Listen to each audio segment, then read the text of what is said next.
O LANF é um laboratório que foi concebido em 92 para apoiar pesquisas em poluição do ar e em materiais. Ele foi um grupo, vários grupos de pesquisa se juntaram e criaram um laboratório de análise para auxiliar essas pesquisas nas análises que eles estavam necessitando.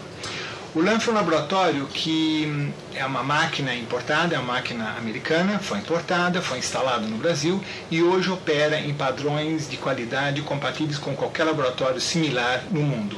Nós temos capacidade analítica, nós temos, inclusive na produção. Hoje no LANF se analisam 3.000 amostras por ano, o que é comparável com qualquer laboratório internacional. No LANF se faz uma análise atômica, isso é, eu vou medir a composição química ou a composição atômica do material que você coloca para analisar. Então, esse tipo de análise, em vez de ser uma análise química na qual se faz com tubo de ensaio, no padrão dos desenhos animados, o que a gente faz aqui é um bombardeamento da amostra com íons para determinar a composição atômica do material. Essa composição é muito sensível, essa análise é muito sensível, e nós somos capazes de medir em massa uma parte em 1 milhão de átomos. Quer dizer, eu posso pegar se você me der uma amostra muito pequena de material, tipicamente 1 miligrama, dá para medir 1 nanograma de material dentro desse material. Então é possível determinar a composição química e a composição atômica desses materiais. Para realizar a análise química desses materiais é necessário, inicialmente, produzir um feixe de íons. O LANF possui 2 fontes de feixe de íons, a alfa-TROS, que é uma fonte gasosa, e a SNICS, que é uma fonte sólida. Depois, esse feixe ganha muita velocidade ao passar por um acelerador de partículas. Por fim, o feixe alcança uma das câmaras de análise. As amostras, que possuem o material a ser analisado, são colocadas em uma dessas câmaras para serem bombardeadas pelo feixe de íons. A alfa-TROS produz feixes a partir de elementos gasosos, no caso hidrogênio e hélio, localizados nesses 2 compartimentos. Depois, um desses 2 gases é liberado para outro compartimento, onde vai sofrer um processo de ionização. O gás em baixa pressão é ionizado devido ao intenso campo de radiofrequência.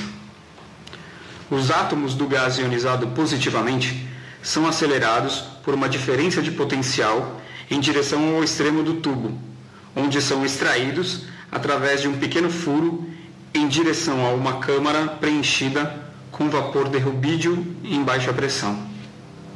Alguns átomos do gás, que antes tinham uma carga +1, colidem com átomos do vapor de rubídio, que cedem elétrons com facilidade. Com isso, os átomos de gás passam a ter carga -1. Os átomos negativos são novamente acelerados numa diferença de potencial em direção ao acelerador. Já a SNICS emite feixes derivados de uma determinada substância sólida colocada dentro da fonte. O feixe de íons é extraído através da colisão de íons de césio com essa substância. A fonte SNICS possui uma pequena ampola com césio. Quando aquecido, o césio sobe até um segundo compartimento.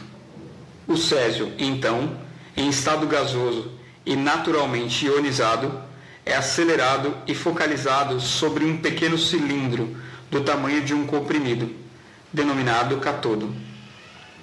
Na colisão com o cátodo, alguns átomos são arrancados, muitos com carga negativa. Esses íons do material do cátodo constituem o feixe que será utilizado. A fonte SNICS é uma fonte muito versátil e pode gerar feixes iônicos de praticamente qualquer material que possa ser comprimido numa pastilha. As 2 fontes estão colocadas uma do lado da outra e ambas não estão direcionadas para o acelerador de partículas. Para direcionar o feixe para o acelerador, foi colocado um eletroímã entre as fontes e o acelerador. Ao passar pelo eletroímã, o feixe de íons alcança o acelerador de partículas. Como vimos, o feixe que sai das fontes é sempre negativo. Um potencial positivo no centro do acelerador, que pode chegar até 1,7 milhões de volts, atrai os íons negativos. Essa força elétrica é constante e ocasiona um aumento da velocidade do íon num movimento uniformemente acelerado, MUV. Ao chegar no centro do acelerador, o feixe passa numa câmara contendo nitrogênio gasoso, em baixíssima pressão. Quando os íons negativos colidem com átomos de nitrogênio, pode ocorrer a troca de cargas, arrancando 2 ou mais elétrons do íon acelerado. O íon agora tem uma ou mais cargas positivas. O potencial positivo no centro do acelerador passa a repelir o íon em direção ao extremo de saída do acelerador. Esse processo, com troca de carga no meio do acelerador, permite dobrar a energia do íon sem ter que aumentar o acelerador. Saindo do acelerador de partículas, o feixe passa por um quadrupolo. Esse instrumento colima o feixe através de campos magnéticos. Logo após, o feixe passa por um outro eletroímã. Nessa parte, o feixe é direcionado para uma das câmeras onde as amostras serão bombardeadas. O LANF possui 4 métodos para análise de materiais: o RBS, o RFS, o PIXI e o PIG.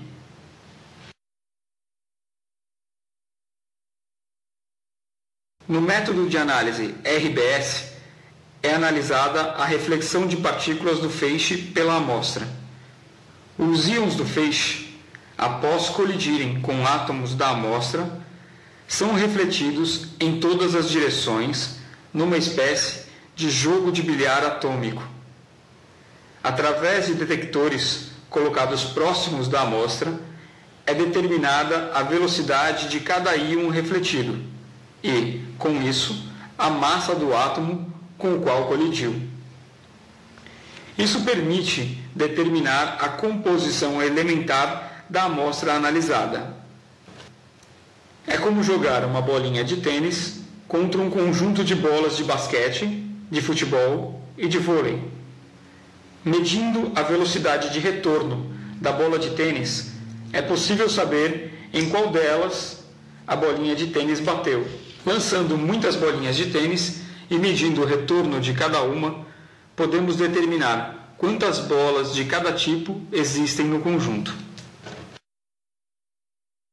No método, a amostra é colocada de tal forma que o feixe de íons colide e arranca átomos da amostra. A energia dos átomos arrancados é medida com um detector colocado próximo da amostra. No caso, só podem ser arrancados átomos que possuem massa menor ou igual à do próprio feixe. Por isso, esse método consegue identificar apenas elementos com pouca massa, como o hidrogênio e o hélio.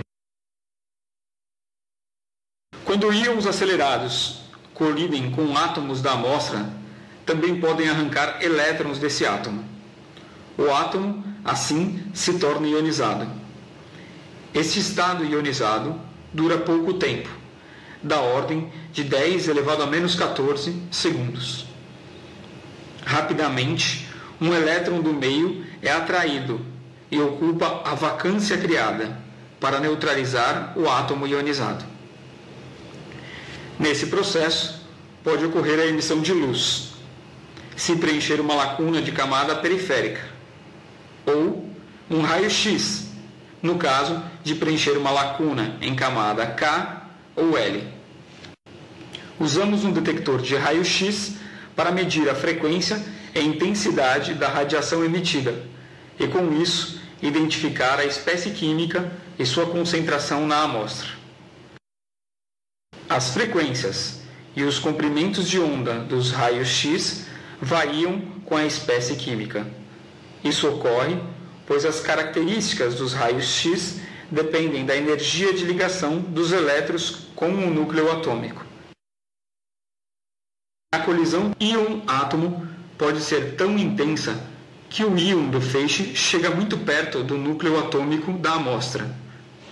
O núcleo excitado dura pouco, menos de 10 elevado a menos 23 segundos. Quando o núcleo retorna ao estado normal, emite a energia excedente na forma de um raio gama. Depois, esse raio gama é captado por um detector. Como cada elemento da tabela periódica possui um núcleo diferente, é possível, através da análise dos raios gama detectados, determinar a composição química da amostra. Sendo assim, o LANF é um laboratório de física nuclear aplicada que fornece os métodos analíticos para o desenvolvimento dos projetos de pesquisa de seus usuários. Entre os seus principais usuários estão o Laboratório de Física da Atmosfera, o Laboratório de Sistemas Integráveis e o Laboratório de Conservação e Restauro.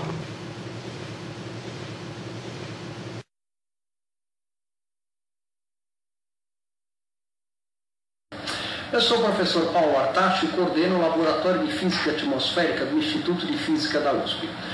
Basicamente, o nosso grupo trabalha com estudos de poluição do ar em áreas urbanas, como, por exemplo, a cidade de São Paulo, e também com problemas de meio ambiente global, em particular com a questão das emissões de queimadas na Amazônia e seus impactos climáticos, tanto no Brasil quanto no clima global. Nós utilizamos o Laboratório de Análise de Materiais por Feixes Iônicos para realizarmos análises elementares dos constituintes químicos que compõem as partículas de aerossóis que todos nós respiramos e que têm um impacto importante no meio ambiente da Amazônia, por exemplo, e elas jogam um papel importante na nucleação de nuvens, no balanço de radiação atmosférico da Amazônia, e essas partículas emitidas em queimadas podem ter impactos importantes no ciclo hidrológico, inclusive do sul do país, diminuindo a taxa de precipitação no sul, como nós estamos observando ao longo dos últimos anos.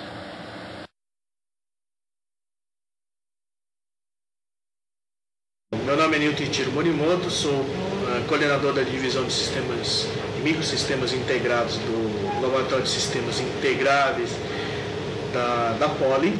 O DMI desenvolve dispositivos sensores, dispositivos eletrônicos, faz muitas pesquisas na área de desenvolvimento de novos materiais, novos processos para a fabricação de dispositivos eletrônicos, sensores inteligentes, que são a base de fazer qualquer tipo de automação industrial ou qualquer tipo de controle. O LANF ele contribui muito, é muito importante para nós, para o desenvolvimento de cada uma das etapas de processo ou do processamento dos materiais que são utilizados na fabricação desses dispositivos sensores ou dos dispositivos eletrônicos que precisam, como o nosso laboratório processa ou faz todas as etapas de fabricação desses dispositivos, para cada uma dessas etapas é desenvolvido o material, o material sofre um tipo de tratamento e após cada uma dessas etapas é necessário fazer uma caracterização da qualidade do material e o LANF é uma arma muito poderosa para nós sabermos se o nosso processo está adequado ou não para a aplicação ou para a fabricação daquele dispositivo que nós estamos estudando.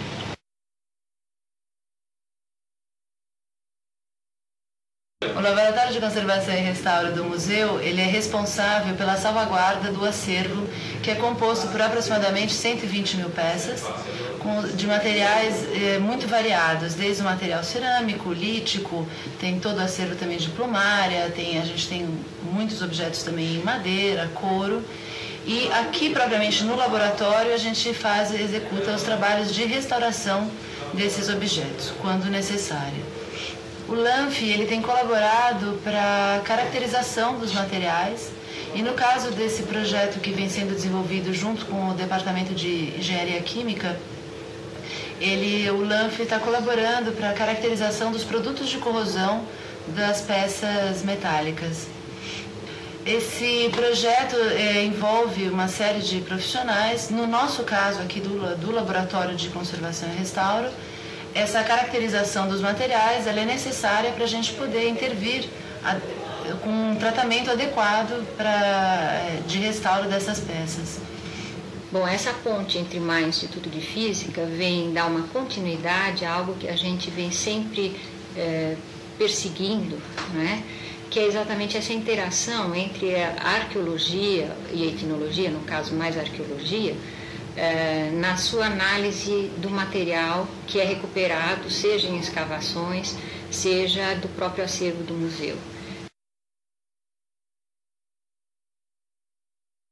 O plano futuro para o LANF, em princípio, depende das pessoas que estão envolvidas com o laboratório, e são meus planos também. Então, o que eu vejo para o LANF é acompanhar o desenvolvimento tecnológico da análise de materiais, que significa melhor sensibilidade e menor tamanho.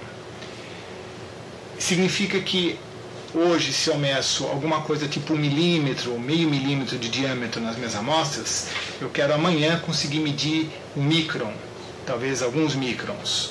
Se eu consigo medir uma parte em 10⁻⁶, amanhã eu quero tentar medir uma parte em 10⁹. Se eu hoje meço ppm, amanhã eu quero medir ppb. Por quê? Porque eu estou procurando melhorar a sensibilidade do meu arranjo cada vez mais, medir amostras cada vez menores, porque a tecnologia vai para amostras menores e componentes e contaminantes cada vez mais raros, cada vez mais dispersos. E a técnica analítica tem que acompanhar essa capacidade de produção de amostras. Se antigamente bastava você ter uma ideia que a água era composta de hidrogênio e oxigênio, agora você quer saber o que tem dentro, qual é a menor quantidade do que tem dentro. Para você ter uma ideia, nós estamos compilando uma análise em que a gente quer saber os elementos traço em sangue. E nós temos compilado 82 elementos em sangue. Quer dizer, a pergunta não é mais se existe ou se não existe. A pergunta é, dá para medir? Eu consigo medir essa quantidade dentro desse material? Porque sempre tem. O problema é quanto tem. E daí você tem que fazer tua tecnologia e teu equipamento descer até o limite do mensurável. Nesse sentido, por exemplo, estamos instalando um equipamento SIMS, que foi doado pela Poli ao LANF, que vai provavelmente diminuir no fator 1000 o tamanho das amostras analisadas e de um outro fator 1000 a sensibilidade atual. Isso vai nos abrir a possibilidade de medir coisas ainda menores e com maior sensibilidade. Um laboratório de implantação iônica que baseado numa tecnologia parecida com a do LANF e que vai permitir modificar o material e analisar o material. Quer dizer, nós fechamos o ciclo com um centro de materiais que vai permitir desde a concepção do material, sua modificação e finalmente sua análise.